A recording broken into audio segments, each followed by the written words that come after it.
ರಾಮ ಮಂದಿರಕ್ಕೆ ಬಾಂಬ್ ಬೆದರಿಕೆ ಮುಖ್ಯಮಂತ್ರಿ ಯೋಗಿ ಆದಿತ್ಯನಾಥ್ ಮಾಹಿತಿ. ಜನವರಿ 22ನೇ ತಾರೀಕಿನಂದು ರಾಮ ಮಂದಿರ ಲೋಕಾರ್ಪಣೆ ಕಾರ್ಯಕ್ರಮ ಎಲ್ಲರಿಗೂ ಗೊತ್ತಿರುವಂತಹ ವಿಚಾರವಾಗಿದೆ. ಈ ಲೋಕಾರ್ಪಣೆ ಕಾರ್ಯಕ್ರಮದಲ್ಲಿ 2 ಜನ ಕಿಡಿಗೇಡಿಗಳು ಬಾಂಬ್ ಅನ್ನ ಸಿಡಿಸುವುದಾಗಿ ಬೆದರಿಕೆಯನ್ನ ನೀಡಿದ್ರು. ತಮ್ಮ ಎಕ್ಸ್ ಖಾತೆಯಲ್ಲಿ ಈ ಹೇಳಿಕೆಯನ್ನ ಅವರು ಬರ್ಕೊಂಡಿದ್ರು. ಹಾಗೆ ಮೇಲ್ ಕೂಡ ಮಾಡಿದ್ರಂತೆ.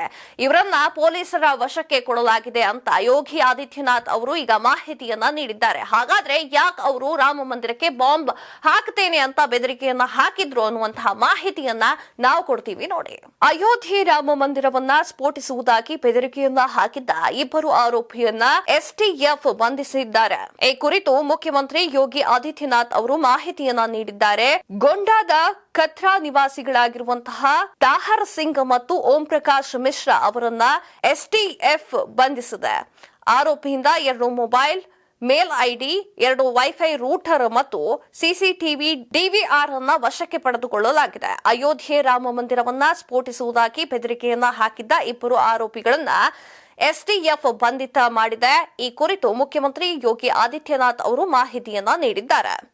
2 ಪೊಲೀಸ್ ಠಾಣೆಯ ವಿಭೂತಿ ಬ್ಲಾಕ್ ಗೋಮತಿ ನಗರದ ಪ್ರದೇಶದಲ್ಲಿ ಬಂಧಿಸಲಾಗಿದೆ. ಭಾರತೀಯ ಕಿಸಾನ್ ಮಂಚ್ನ ರಾಷ್ಟ್ರೀಯ ಅಧ್ಯಕ್ಷರು ಆಗಿರುವಂತಹ ದೇವೇಂದ್ರ ತಿವಾರಿ ಅವರಿಗೆ ಬೆದರಿಕೆ ಮೇಲನ್ನ ಹಾಕಿದ್ರು. ಹಾಗೆ ಎಕ್ಸ್ ನಲ್ಲೂ ಕೂಡ ಬಾಂಬ್ ಹಾಕುವುದಾಗಿ ಮಾಹಿತಿಯನ್ನ ಹಾಕಿದ್ರು. ಮತ್ತೊಂದೆಡೆ ಅಯೋಧ್ಯೆಯ ರಾಮ ಮಂದಿರದ ಕುರಿತು ಸಾಮಾಜಿಕ ಮಾಧ್ಯಮದಲ್ಲಿ ದ್ವೇಷದ ಹೇಳಿಕೆಯನ್ನ ಪೋಸ್ಟ್ ಮಾಡಿದ್ದಕ್ಕಾಗಿ ಉತ್ತರ ಪ್ರದೇಶದ ಪೊಲೀಸರು ಭಯೋತ್ಪಾದನಾ ನಿಗ್ರಹ ದಳ ಝಾನ್ಸಿಯ 24 ವರ್ಷದ ವ್ಯಕ್ತಿಯನ್ನ ಬಂಧಿಸಿದ್ದಾರೆ. ಎಟಿಎಸ್ ಬುಧವಾರ ಹೇಳಿದ ಮಾಹಿತಿಯ ಪ್ರಕಾರ ಝಾನ್ಸಿ ಜಿಲ್ಲೆಯ ಕೋಟ್ವಾಲಿ ಪ್ರದೇಶದ ಮುಖ್ರಾಯನ ನಿವಾಸಿಯಾಗಿರುವಂತಹ ಹಫೀಜ್ ಎಂಬುವಾತನನ್ನ ಎಟಿಎಸ್ ತಂಡ ವಶಕ್ಕೆ ಪಡೆದಿದೆ. ಸಾಮಾಜಿಕ ಮಾಧ್ಯಮದಲ್ಲಿ ದ್ವೇಷಪೂರಿತ ಕಮೆಂಟ್ಗಳ ಪೋಸ್ಟ್ ಮಾಡುವ ಮೂಲಕ ಬಾಬರಿ ಮಸೀದಿ ಧ್ವಂಸಕ್ಕೆ ಪ್ರತಿಕಾರವನ್ನ ತೀರಿಸಿಕೊಳ್ಳಲು ಜನರನ್ನ ಪ್ರಚೋದನೆ ಮಾಡುತ್ತಿದ್ದ ಈತ ಎಂದು ಆರೋಪ ಮಾಡಲಾಗಿದೆ.